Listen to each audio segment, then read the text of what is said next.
irmãos, graça e paz, misericórdia do nosso Deus esteja com todos e sobre todos.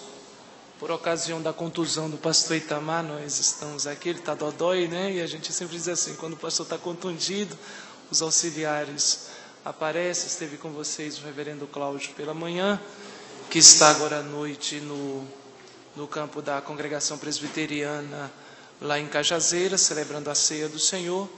E nós viemos aqui ser um instrumento de Deus na vida dos irmãos, pregar a palavra de Deus para os irmãos, tá certo? Nós vamos abrir as nossas Bíblias em Atos capítulo 9, versículos de 10 ao 19, que é uma ordem de Deus. Ananias, para fazer uma visita a Saulo, aquele novo convertido, que era muito bonzinho com os crentes da igreja primitiva. Então aí há um mandado de Deus para poder cuidar daquele novo convertido. Pense em uma tarefa fácil na cabeça de Ananias, pensar em cuidar, ser o discipulador de Saulo. É uma tarefa na cabeça dele que era extremamente difícil, mas era a ordem de Deus cuidar daquela figura chamada Saulo. Então nós vamos ler esse texto nessa perspectiva de uma igreja em perseguição, de uma igreja que estava sofrendo tormentos. Saulo tinha sido um dos algozes da morte de Estevão, aquele diácono que foi promovido à glória eterna. Saulo participava ali, tomava parte naquele martírio. E então Paulo, ousadamente, querendo exterminar as seitas do caminho, como ele mesmo chama, ele não quer nem citar o nome de Jesus. Paulo está tão furioso com aqueles tais crentes, seguidores de Jesus, que ele não quer nem citar o nome, diz os do caminho, aqueles que seguem os tal do caminho. E ele então pede autorização aos sacerdotes, e os sacerdotes concedem. Ele sai com seus companheiros por caminho de Damasco, e Deus se depara com ele não se depara com Deus. É interessante que é Deus que se depara com ele e coloca freio naquela natureza tão ruim, tão perdida, cheia de boas intenções, mas perdida. Ele era zeloso de fato, mas era um zelo cego, um zelo sem o conhecimento de Deus. Então Deus faz uma obra maravilhosa na vida de Saulo, transforma o coração dele, ele perde a visão e vai ficar agora escondidinho por algum período, sendo tratado em um determinado local. Ele precisava passar por um processo de tratamento. E Deus então vai instrumentalizar esse rapaz aqui chamado Ananias, que só aparece seu nome 2 vezes nas Sagradas Escrituras. Uma registrada por Lucas e uma outra na voz de Paulo, que é no capítulo 22, os versículos 12 ao 16, quando Paulo vai falar quando ele era perseguidor da igreja. Dentro desse contexto, então, nós vamos ler o texto nessa perspectiva do assombro. Na verdade, vocês estão com um crente assombrado diante de vocês, que quando Deus o chama, ele se coloca em prontidão para servir a Deus, mas quando ele sabe qual é a missão, ele tem uma justificativa para dar a Deus, só que Deus não aceita a justificativa dele. Ele tinha que cumprir aquilo que Deus o chamou para poder fazer. Então vamos dar uma olhada dentro dessa visão. Ora, havia em Damasco um discípulo chamado Ananias. Disse-lhe o Senhor em uma visão: Ananias. Ao que respondeu: eis-me aqui, Senhor. Então o Senhor lhe ordenou, dispõe-te e vai à rua que se chama Direita, e na casa de Judas procura por um Saulo, apelidado de Tarso, pois ele está orando, e viu entrar um homem chamado Ananias, e impor-lhes as mãos para que recuperasse a vista. Ananias, porém, respondeu: Senhor, de muito tenho ouvido a respeito desse homem, quantos males tem feito aos teus santos em Jerusalém. E para aqui trouxe autorização dos principais sacerdotes para prender a todos os que invocam o teu nome. Mas o Senhor lhe disse: vai, porque este é para mim um instrumento escolhido para levar o meu nome perante os gentios e reis, bem como perante os filhos de Israel. Pois eu lhe mostrarei quanto lhe importa sofrer pelo meu nome. Então Ananias foi, e entrando na casa, impôs sobre ele as mãos, dizendo: Saulo, irmão, O Senhor me enviou, a saber, o próprio Jesus que te apareceu no caminho por onde vinhas, para que recuperes a vista e fique cheio do Espírito Santo. Imediatamente lhe caíram dos olhos como que umas escamas, e tornou a ver. A seguir levantou-se e foi batizado. E depois de ter se alimentado, sentiu-se fortalecido. Então permaneceu em Damasco alguns dias com os discípulos. Vamos orar. Santo Deus, soberano, eterno, que usa os meios para atingir os fins, de decretos imutáveis, soberano na história, que escolheu a quem quis, segundo a sua soberana vontade, sem pedir razão ou conta aos seres humanos. Senhor dos céus, Senhor nosso, dono da nossa vida, pastor da nossa alma, diante de Ti, Senhor majestoso, nós nos debruçamos como suplicantes de que o Senhor se interesse por nós nesta noite e fale aos nossos corações. Que com Teu bendito Espírito Santo, o Senhor ilumine a palavra pregada a cada coração presente aqui nesta noite, e daqueles preciosos irmãos que com as suas dificuldades ficaram em casa, mas que nos assistem, e daqueles que estão por curiosidade nos assistindo, que o Teu Espírito vá ao encontro destas pessoas, para que o Senhor possa alcançá-las soberanamente. Que o Senhor, no nome de Jesus, faça obra de salvação que nenhum homem pode fazer. Que o Senhor ilumine, que o Senhor destranque os corações, que o Senhor abra as mentes, que o Senhor tire as barreiras, a cegueira, o zelo cego, as boas intenções, porém erradas. Que o Senhor, no nome de Jesus, vá ao encontro de cada eleito do Senhor, porque em Cristo Jesus foi sacrificado na cruz. E que hoje seja um dia de colheita, e que o fruto penoso da alma de Cristo Jesus possa ser testificado neste dia, e que Ele possa ficar extremamente satisfeito com o trabalho realizado na cruz. Fale com a Tua igreja, a despeito de mim mesmo. O Senhor sabe, Deus, que conheço as minhas transgressões, as minhas lutas, as minhas lamentações, os meus medos, limitações. O Senhor sabe, Senhor Deus, da minha insignificância diante da Tua palavra e do Teu poder. Se o Senhor Deus não falar à Tua igreja, se o Senhor não atuar poderosamente, nada poderei fazer. Serão apenas palavras jogadas ao léu, persuasivas. E nós queremos estar aqui, Senhor Deus, na autoridade do Teu Espírito Santo, falando do Senhor, sem medo, destemidos, ousados, intrépidos, mas no poder do Teu Espírito Santo e escondidos atrás da Tua cruz. Ajude-nos, ó Deus, por favor. Abençoe os nossos irmãos pastores que estão no labor da pregação nesta noite, em cada púlpito, em cada igreja, a cada pessoa que ouve, os evangelistas, missionários nos campos. Que o Senhor Deus os assista, seja favorável a cada um deles nesta noite, e que a Tua palavra, Senhor Deus, possa alcançar vidas e transformá-las para a Tua glória. Esta é a nossa oração, no nome bendito de Jesus. Amém.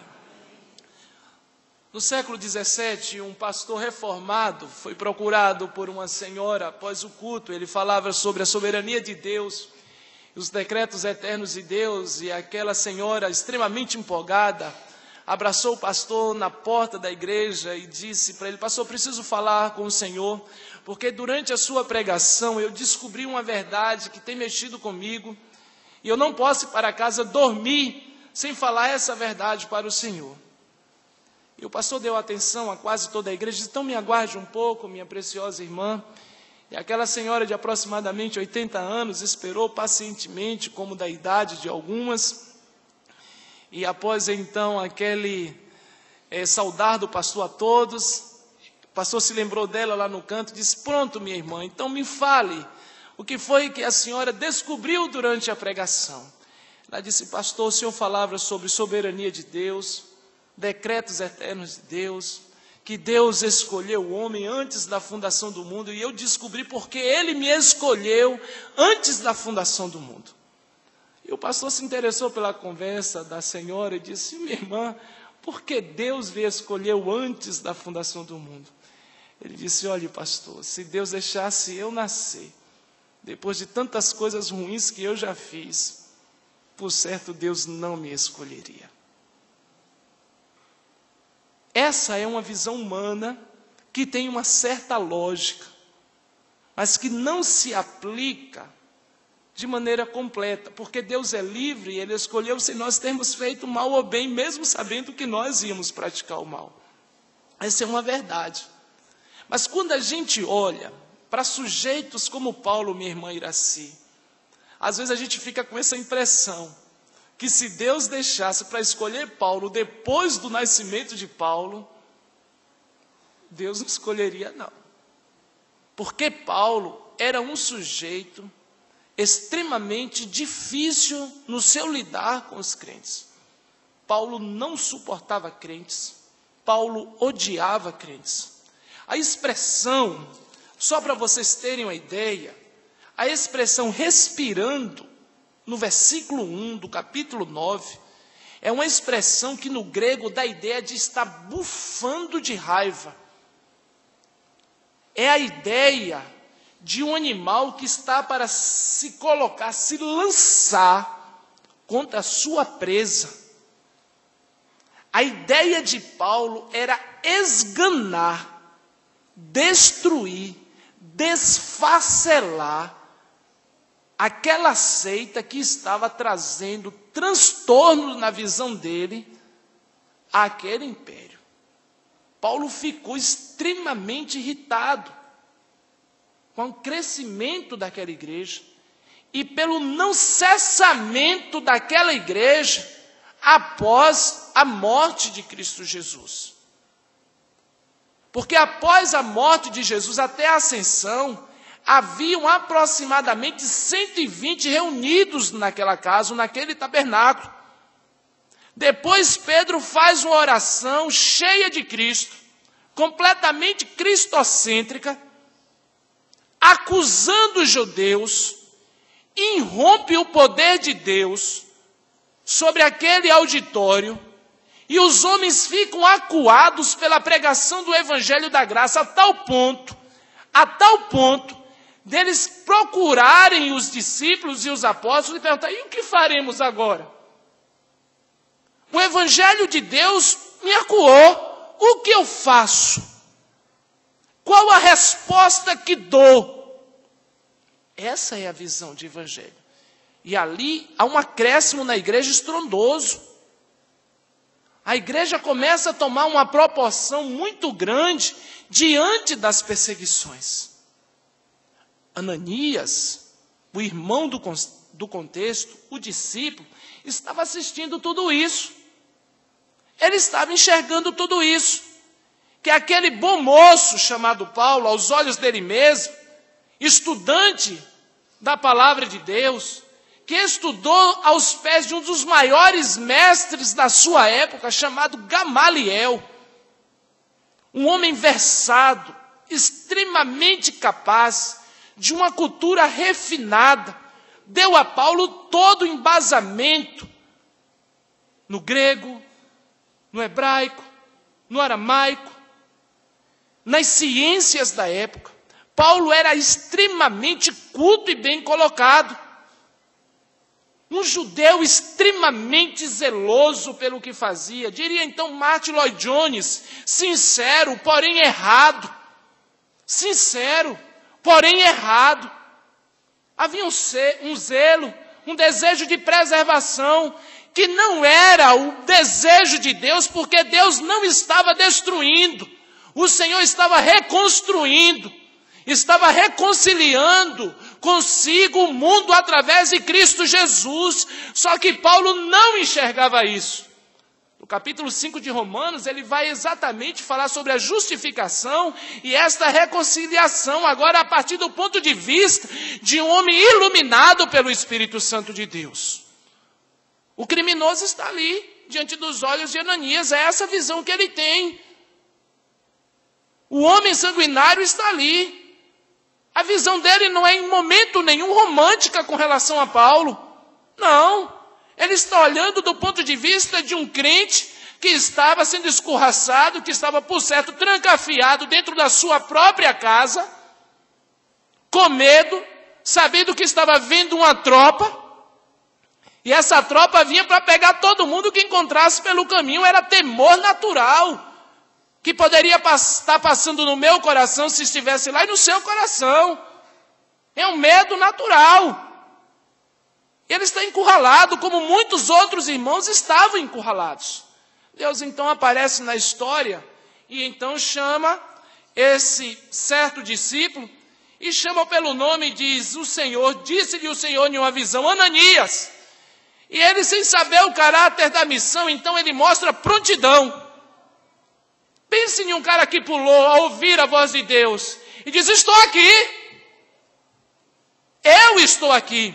Eu estou à disposição do Senhor. Deus mostrou soberania no chamado. Ele demonstrou prontidão, disposição, porque quem estava chamando ele era um Deus excelente, era o Deus da cruz, ressuscitado. Ele entendeu a voz de Deus. E ele então demonstra diante do Senhor toda a sua disposição, a disposição do seu coração. A resposta, minha irmã Laura, é imediata. Eu estou aqui, Senhor. O que é que o Senhor quer? É a mesma resposta de Isaías, é a mesma resposta de Samuel, quando orientado por Eli. Eu estou aqui. É resposta de crente, natural de igreja, quando Deus chama. O crente diz logo: eu estou aqui, eu estou pronto. O verdadeiro crente é sempre assim, sempre disposto a enfrentar a missão. Ele nunca se omite, ele entende que ele é resultado da cruz, e como gratidão ele tem que servir a Deus. E Deus o chama e ele diz: estou aqui, e vai caminhando. Essa é a visão natural, e você percebe que ele era um crente com essa disposição. Eu estou aqui. E aí quando você vem para o versículo de número 11, você vai ver que o Quírios, o Senhor, não apresenta a ele uma proposta. Ele não vai fazer uma proposta com relação a Saulo. O Senhor que o chamou lá no versículo de número 10, é o mesmo Senhor que agora lhe concede uma ordem. E a posição que Deus coloca em Lucas é preciso descrever que ele é discípulo, aprendiz. Era um discípulo, era um servo. Deus não estava tratando com ele como um ser nobre. Não estava tratando ele como nobre, estava tratando ele como discípulo. Os nobres são aqueles do capítulo 3 de Neemias, dos tecoitas, que diz que os nobres não se envolveram com a obra. Eu falava até de manhã isso na congregação: os nobres não se envolvem. Nobre não trabalha. Pessoas muito nobres na igreja, elas não trabalham, elas não trabalham. O discípulo não, o aprendiz não, o servo não. O servo diz: eu estou aqui, eu estou aqui, eu estou pronto. Aí ele recebe a ordem, não tem opcional. Não tem sim ou não, não tem V ou fê, tem nada disso. É uma ordem clara. Aí então o Senhor ordena a ele. Veja aí o que é que o Senhor ordena. Dispõe-te e vai à rua que se chama Direita, e na casa de Judas procura por Saulo, apelidado de Tarso. Aí ele disse: Aí Deus dá uma deixa para ele. E Lucas, historiador, é preciso, diz: ele está orando. A dica está aí. Ele está orando, continuamente orando. Ele poderia ter perguntado ao Senhor, antes de toda a sua argumentação: como, Senhor, que ele está orando? Só que ele está cego pelo medo. Ele perdeu a visão pelo medo. Ele não se atentou para a deixa. Ele está orando. Era Deus falando com ele, informando que Saulo estava orando. Ele poderia perguntar assim: orando, Senhor? O Senhor está falando sério? Saulo orando? O que foi que aconteceu? Aí Deus ia dizer assim: olha, quando ele vinha na estrada de Damasco, eu apareci para ele. Então ele foi convertido por mim. Ele não precisava usar mais argumentação. Mas aí ele cegou, ele não conseguiu perceber. E diz o texto que Deus ainda vai dando mais dicas a ele. Diz que Saulo viu entrar um homem com o nome dele, Ananias, e sobre ele impôs as mãos para que recuperasse a vista. Deus disse, ele está cego.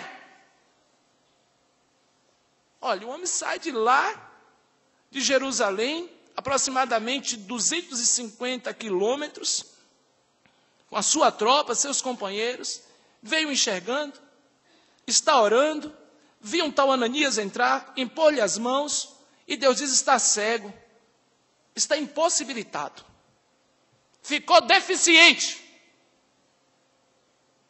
perdeu as possibilidades, não consegue mais cumprir o intento do seu coração, ele não enxerga mais ninguém.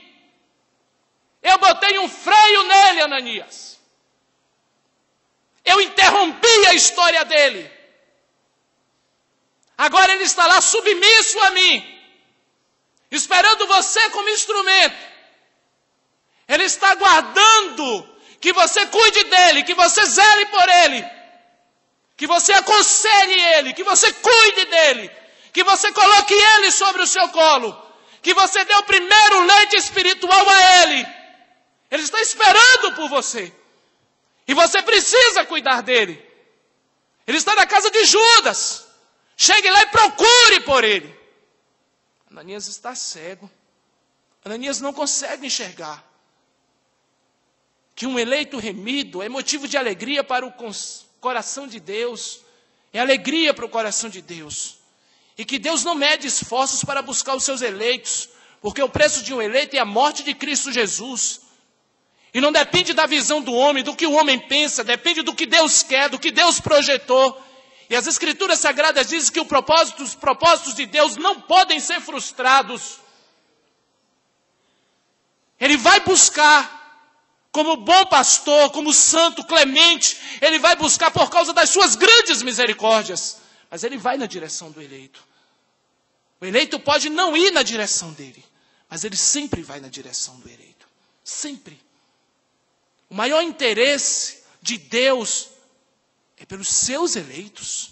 E ele vai buscá-los. E ele veio resgatar através de Cristo Jesus. Ele fez a obra vicária da expiação. Então Ananias fecha os olhos. Ananias, porém, diante da missão proposta por Deus, ele olha lá, pondera. Ananias, porém, responde, Senhor, de muito tenho ouvido a respeito deste homem. Por certo, com aquele sorrisinho que a gente sempre dá.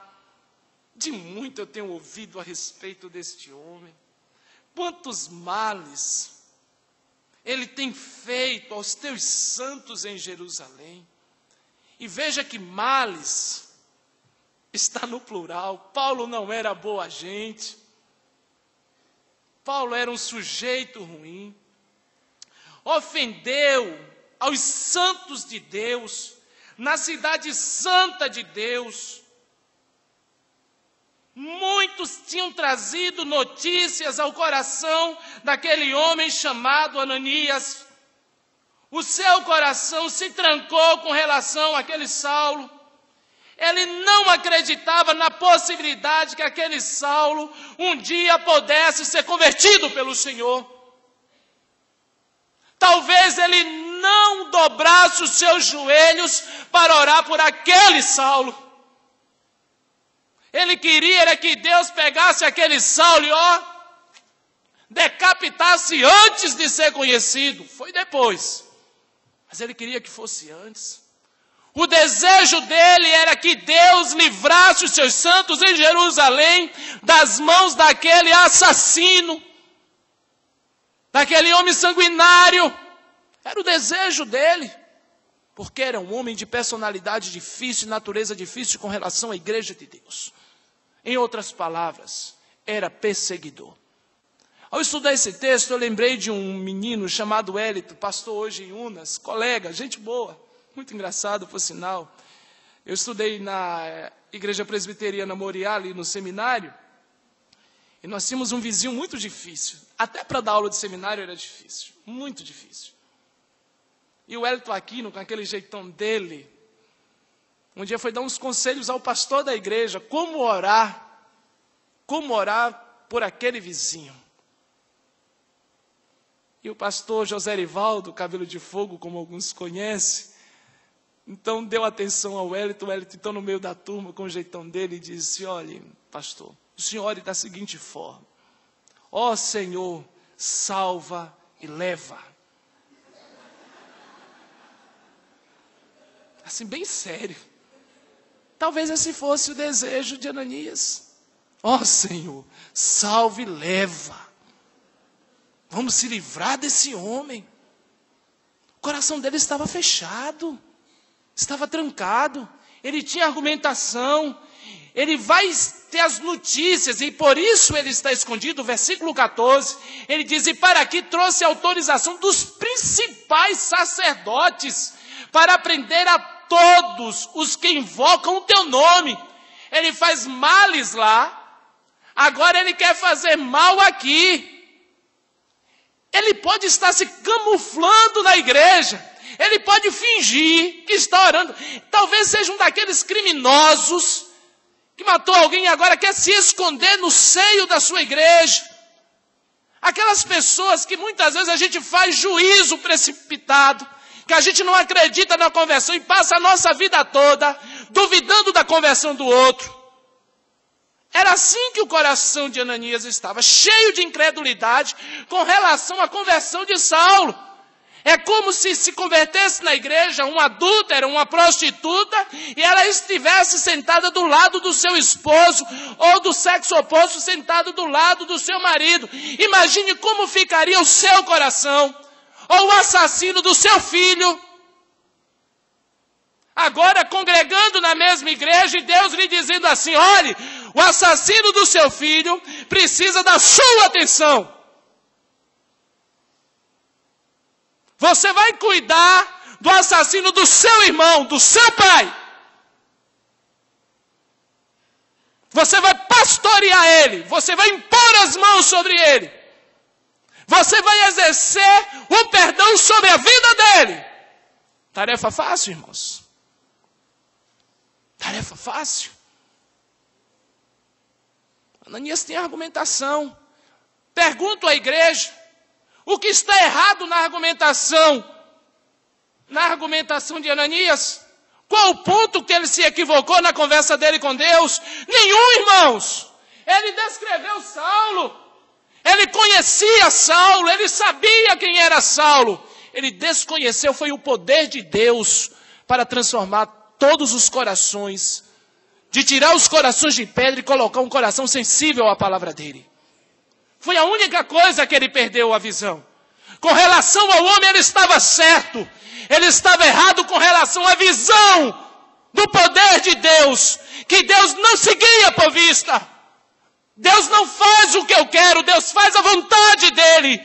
O que Deus realiza é o querer dele. Por mais que o querer dele contrarie todas as minhas vontades, Deus executa o seu querer. E ele não tem que me pedir satisfação. Ele não tem que pedir satisfação à igreja. E quem disse que a igreja foi chamada para trabalhar com pessoas fáceis? A igreja foi chamada para trabalhar com doentes e pessoas difíceis. O seu pastor é difícil. O seu presbítero é difícil. Você é difícil. Nós somos difíceis. E nós damos trabalhos a Deus todos os dias. E o que nos mantém de pé são as misericórdias de Deus que se renovam a cada manhã, porque elas não têm fim. Quem poderia na Assembleia dos Santos nesta noite ficar diante de Deus de pé e justificar-se diante da grandeza do soberano? Quem poderia contestar os seus decretos, a sua própria vida? Quem? Ananias está certo do ponto de vista humano, queridos. Ele está coberto de razão. A argumentação lógica, presbítero Alice, verdadeira. Ele está errado com relação à visão dele com Deus. Ele estava olhando como Samuel apenas o exterior. E desconhecendo o Deus que age no coração, que transforma de dentro para fora. E ele se deparava, por certo, diariamente nas praças com judeus aparentemente piedosos, mas que eram sepulcros caiados. E talvez até ele venerasse esses sepulcros, todos belos por fora, mas por dentro cheio de ossos podres. Perdeu a visão com relação ao poder de Deus. E ele havia sido alvo do poder de Deus. Ele é chamado de discípulo e se colocou em prontidão para servir a Deus. Meus queridos, quantas vezes nós, igreja, não perdemos a visão do poder de Deus? Duvidamos e por isso às vezes nem pregamos. Duvidamos e por isso muitas vezes nos furtamos a cuidar daqueles que Deus chamou e colocou dentro da sua igreja. Olhamos, às vezes as pessoas já estão orando e nós estamos cochichando, será que é crente mesmo? E a gente não se aproxima, a gente não estende a mão, nós temos o nosso mundo e isolamos outros de entrar no nosso mundo, e às vezes o nosso mundo não é o mundo de Deus. Porque no mundo que Deus escolheu para os seus eleitos, todos têm livre acesso por meio de Cristo Jesus. Todos. Foi aberto para nós, homens miseráveis, pecadores, imprestáveis, um novo e vivo caminho pelo rasgar da carne de Cristo Jesus e o derramar do seu precioso e raro sangue. O acesso que temos é por causa da graça de Deus. E aquilo que nós recebemos de graça, Ananias, nós temos que dar de graça, retribuir. Igreja, agência proclamadora das bênçãos de Deus. Fomos colocados sobre a terra com o único propósito de proclamar as virtudes daqueles que nos tirou das trevas para a sua maravilhosa luz. A igreja precisa tomar posição diante daqueles que Deus tem restaurado e colocado dentro da igreja. A igreja precisa tomar posição diante dos vizinhos que são difíceis ou aparentemente difíceis e bater-lhes a porta e anunciar as boas novas da graça de Cristo Jesus. A igreja precisa sair da sua zona de conforto. Nós precisamos sair da nossa zona de conforto e anunciar a Cristo Jesus em um país livre que nos dá a possibilidade de anunciar as grandezas de Deus a toda criatura. Mas precisa vir um grande, célebre pregador para nos convencer disso. Fazer um apelo, fazer trilheira na frente da igreja, porque diariamente o grande Espírito Santo de Deus não consegue nos convencer dessa verdade. E a gente não consegue sair da nossa casa para ir na rua chamada direita. A gente não consegue distribuir um folheto por dia para ver se alcança um eleito do Senhor, o que daria 30 ou 31 no final de um mês. O que daria 365 durante um ano. Estamos preocupados com as nossas razões e as temos muitas vezes e perdemos a visão da soberania, dos propósitos de Deus para as nossas vidas. Todos vocês sabem, todos vocês conhecem a história de púlpito desta igreja. Pastores que voavam na pregação desta igreja, pastores apaixonados por Cristo Jesus, e talvez muitos deles passaram na sua vida, historicamente passaram na sua vida, e você os chama como seu pastor, mas nada mudou em todas as pregações que você ouviu da boca desses célebres pregadores. Ouça, pois, a voz de Deus nesta noite. Peça a Deus para acordar o seu coração que dorme, que está escondido, trancafiado. E peça a Deus disposição para sair da sua casa e ir à rua chamada direita e pregar para o eleito perdido que você conhece. Anuncie a graça de Deus. Não retenha a graça de Deus. Se apaixone pela graça de Deus. A doce e inefável graça de Deus que lhe alcançou e que me alcançou. Deus abriu os céus para os seus eleitos. Deus abriu os céus, a possibilidade de eternidade para nós, homens vis, pecadores, asquerosos e nojentos diante dos seus olhos. Você deve gratidão a Deus como discípulo. Você não pode se esconder atrás das suas razões, atrás da sua profissão. Você não pode se esconder atrás da sua doença. Você não pode se esconder atrás da sua aparente fraqueza, atrás da sua aparente gagueira, da sua aparente deficiência, porque você tem um Deus que lhe inseriu no corpo e é Senhor da igreja e Senhor da história. Ele chama e capacita, frase de efeito usada por tantos pregadores, mas que não nos convence. Investimos tempo em coisas que não têm sentido, perdemos tempo com tantas outras, e ficamos escondidos. E ouvimos noticiários do vizinho que matou a filha, e quando chega no outro domingo, o crente disse que foi o vizinho da porta de frente que fez isso. E você pergunta, você falou de Jesus para ele? Não, ele não me dava acesso. Bota o folheto por debaixo da porta. Vai anunciando Jesus. Leva o boletim da igreja e joga debaixo da porta. Tira uma xerox, coloca debaixo da porta dele.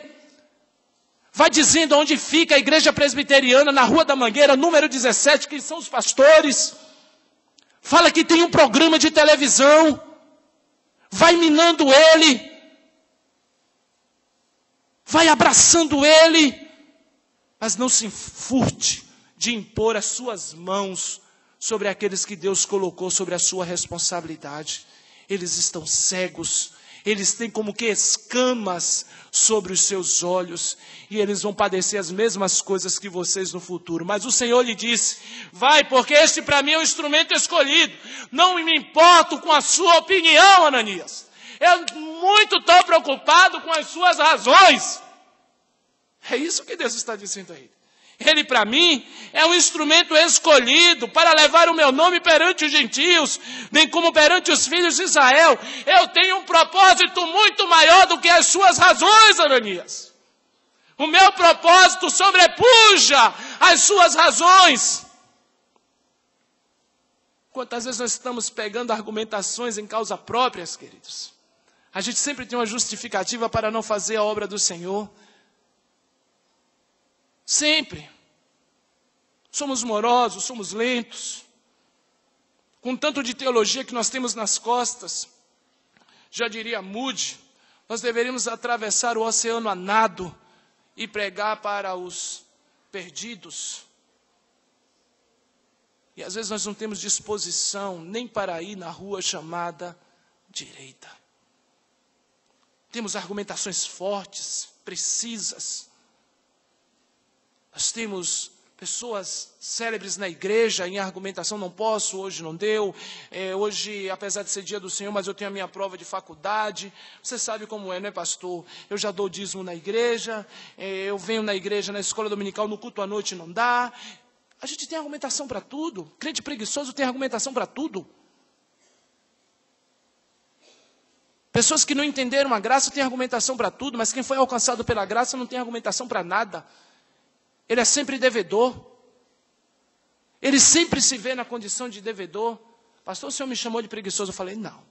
Eu chamei crentes. Tem crentes que são assim. Se você é assim, você precisa sair dessa condição. É uma outra história. É uma outra história. Mas nós temos uma responsabilidade como igreja, irmãos. A cada segundo que passa, a cada minuto que passa, a cada dia que passa, a cada semana que passa, a cada mês que passa, a cada ano que passa, nós estamos nos aproximando de Deus. E como igreja nós vamos dar conta daquilo que nós fizemos aqui. Você pega aqui a mãe que está ali botando a mão no neném, ela pode evangelizar. Ah, se pode. Pega o Salmo 139 e diz, olha aqui, De forma assombrosa, Deus está fazendo o meu bebê. Os ossos estão se formando. Olha que milagre. Mande os cientistas explicar para mim isso aqui. Como é que se formam os ossos no ventre materno? Cala a boca dos cientistas no hospital. Nem a doutora Idalina, nossa ginecologista especialista ali, vai conseguir explicar isso. Anuncia Deus. Fala das grandezas de Deus como instrumento escolhido. Anuncia Jesus, irmãos. Fala de Jesus. Esquece os times da segunda, os times da primeira. Fala de Jesus. Fala de Jesus. Você pode até brincar nos corredores da igreja, mas com ímpio não se perde a oportunidade de falar de Jesus. Ao perdido não se pode perder o tiro nem a munição.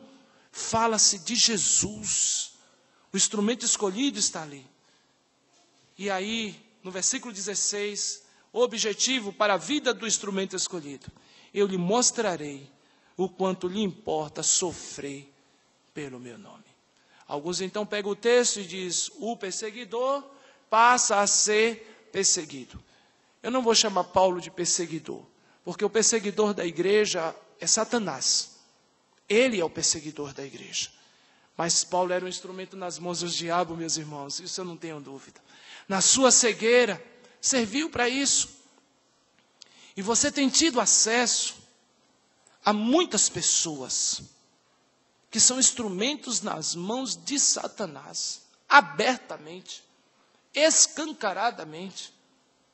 São pessoas difíceis, são pessoas que dão trabalho, mas você não pode desistir dessas pessoas, de apresentar a Deus estas pessoas e de apresentar Deus a estas pessoas. Eu estava tentando descobrir entre Ananias e Saulo quem era o mais difícil. E eu fiquei com aquele sentimento de que Ananias era mais difícil do que Saulo. Porque Saulo imediatamente, se desmanchou diante da graça. Ananias ainda foi argumentar, coisa de crente mais velho, mais antigo, de posto na igreja. Não. Eu fico perguntando quem estava mais perdido, se era o pródigo ou o irmão mais velho, que também tinha uma argumentação, vocês lembram? Tinha uma argumentação há tanto tempo, estive convosco, e o Senhor nem sequer matou um cabrito para eu comer com os meus amigos. Aí vem esse seu irmão que pegou os seus bens, jogou fora. E o Senhor pega e está lá um artigo, o boi cevado, o boi cevado. Não é um boi não, é o boi. É aquele que o Senhor separou talvez no início do ano. Expectativa de um pai que quer que os seus eleitos voltem. É a expectativa do coração de Deus, irmãos. Busque conhecer as expectativas do coração de Deus e pregue o evangelho. Não se perca no meio da igreja, 30 anos, 40 anos, velhinho de bengala, seu Auri, está ali. Não se perca no meio da igreja, não. Se perca não, dona Zildete. Se perca não, meu irmão Aldeir. Não se perca não, visão para frente. Achando, enxergando, querendo saber qual é a vontade de Deus todos os dias, quem é que tem para cuidar dentro da igreja. Não se acomode não. Nós vamos para os céus, vamos descansar, mas aqui há trabalho certo para ti, cristão, que demanda toda a tua devoção. Venha alegremente a Cristo obedecer, pois só tu, ó crentes, poderás fazer. É trabalho, Rafael. É trabalho, é peleja. É fazer as coisas com ardor, como os filhos de Baraque, com ardor. É descer da condição de Senhor e se colocar na condição de servo. Dizer, Deus, eu estou aqui, eu quero trabalhar, eu quero servir. Vem um novo ano aí, novas expectativas. Mas não espere chegar o dia 31, que é o culto que se rompe. E que a gente entra como crentes místicos, com o pé direito na igreja. Entre hoje na igreja, se envolva hoje na igreja. Faça o trabalho hoje, agora. Saia da igreja apaixonado por Jesus, querendo falar de Jesus, e não dê descanso às suas pernas, à sua voz.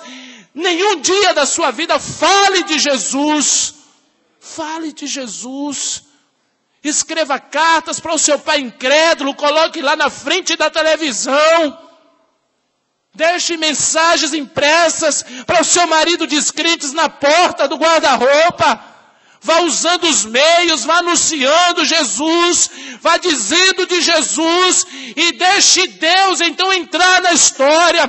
Faça a sua parte como servo, como escravo e deixe o Deus da história fazer aquilo que apraz ao coração dele. Ou Deus vai condená-lo, ou Deus vai salvá-lo para a glória do próprio nome dele. Mas faça o seu trabalho. Não se esconda.